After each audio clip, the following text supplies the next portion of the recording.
threatening war. Actually, the threat is in violation of the UN Charter, but for rogue states, international law is irrelevant. The second provision is that every resolution is that every country should join the Non-Proliferation Treaty and live up to its principles. Well, there are 3 states that have never signed the Non-Proliferation Treaty, nuclear states, India, Pakistan, and Israel, all of which developed and are developing their nuclear weapon systems with U.S. support. So that provision of the resolution is also directed against the United States and its allies. Now, how was the resolution greeted? Well, India greeted the resolution by announcing that it now has developed the capacity to produce nuclear weapons with the same yield as those of the superpowers, former the United States and Russia. And it has advanced in its nuclear weapons programs thanks to a treaty with the United States last year, which granted exemption to India from international agreements, even U.S. law, on receiving nuclear technology when they are developing nuclear weapons outside the NPT. And the Obama administration quickly reassured India that the UN resolution did not apply to them. Okay, that's India. How did other countries react? Well, take, say, Israel. The International Atomic Energy Agency has just passed a resolution calling on Israel to join the Non-Proliferation Treaty and to open up its facilities to international inspection. The United States and Europe tried to block the resolution, and when they failed, they voted against it, but it passed anyway. However, Obama quickly informed Israel that the resolution doesn't apply to them. So that's defying the International Atomic Energy Agency. How did the United States react to the UN resolution?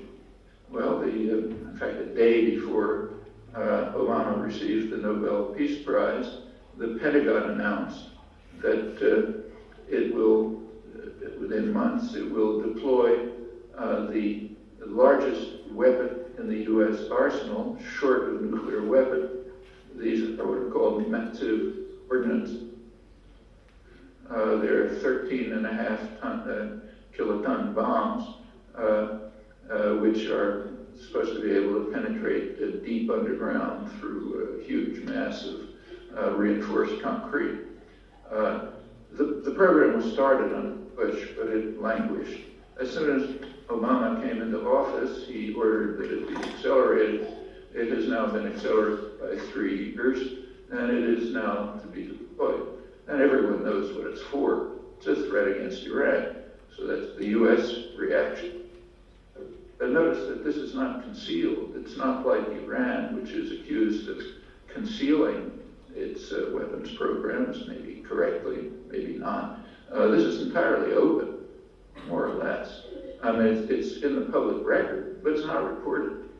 So Americans know nothing about this. It simply isn't reported. I mean, if you search on the internet, you can find out about it in a few places here and there where it was reported, in Ireland and England, but in fact I learned about some of it in the Mexican press. But it's there, it's happening. What about the human rights record? It's true that Iran has an abysmal human rights record, but is it the only country in the region with such a record? I mean, Saudi Arabia is much worse. By comparison with Saudi Arabia, Iran is a free country. The rights of women are much better protected, civil rights generally. And what about Egypt? Well, Egypt is a brutal dictatorship. And it's not that Obama says nothing about it. He went to Cairo recently, he gave a much heralded speech, and he was asked by someone in the press who was not properly disciplined what he had to say about the Mubarak dictatorship. And what he said is, he said, I don't like to and labels to folks.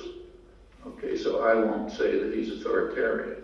In fact, he's not authoritarian. He's a pretty decent man who's doing relatively, he's supportive and not an autocrat. But that's what we have to say about the Egyptian dictatorship.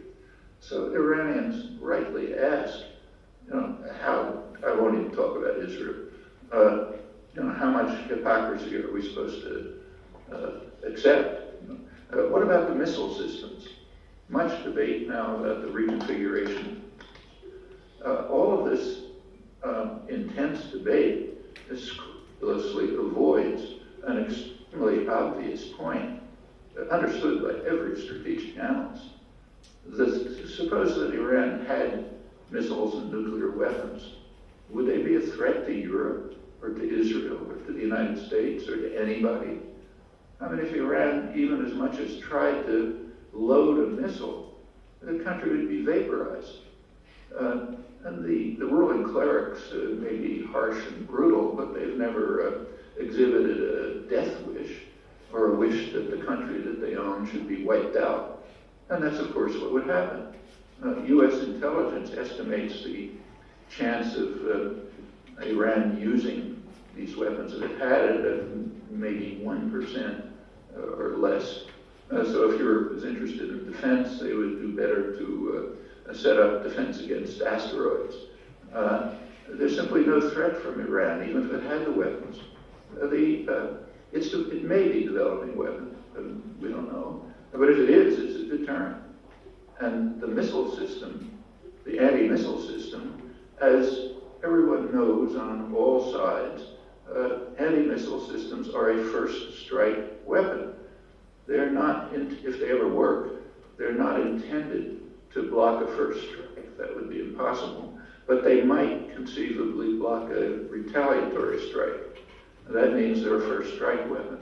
They're telling the adversary, we can attack you and you can't do anything. And that's why they're being set up. It's a first strike weapon.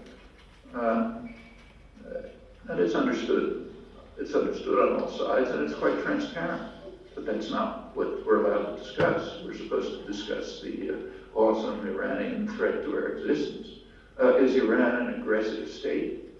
Well, yeah, about 200 years ago it carried out aggression. And in fact, under the Shah, the US-backed regime, it did capture 2 Arab islands with US support. But that's the limits of Iranian aggression in recent history. And meanwhile, Iran is surrounded by states that on its borders, which the U.S. has invaded and occupied. And the U.S. and Israel are openly threatening to attack Iran. Just this morning, it was announced that Israel will be receiving the most advanced U.S. jet bombers now in production, F-35s, with special equipment, only for one purpose, to attack Iran. Israel has nuclear submarines, which it received from Germany. Nuclear submarines which are capable of bearing nuclear weapons.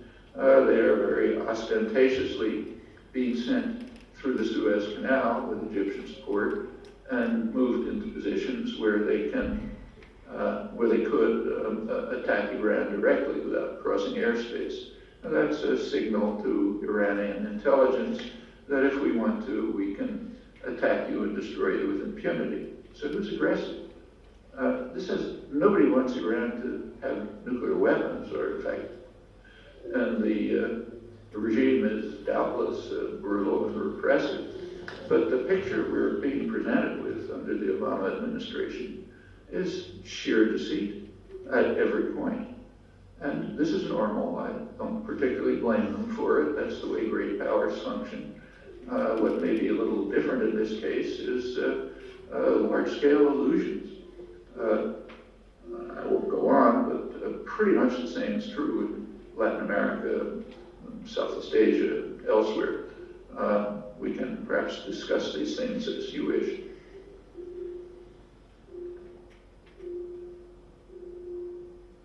I'll stop there. Otázka číslo 1, vás poprosím. We will try to put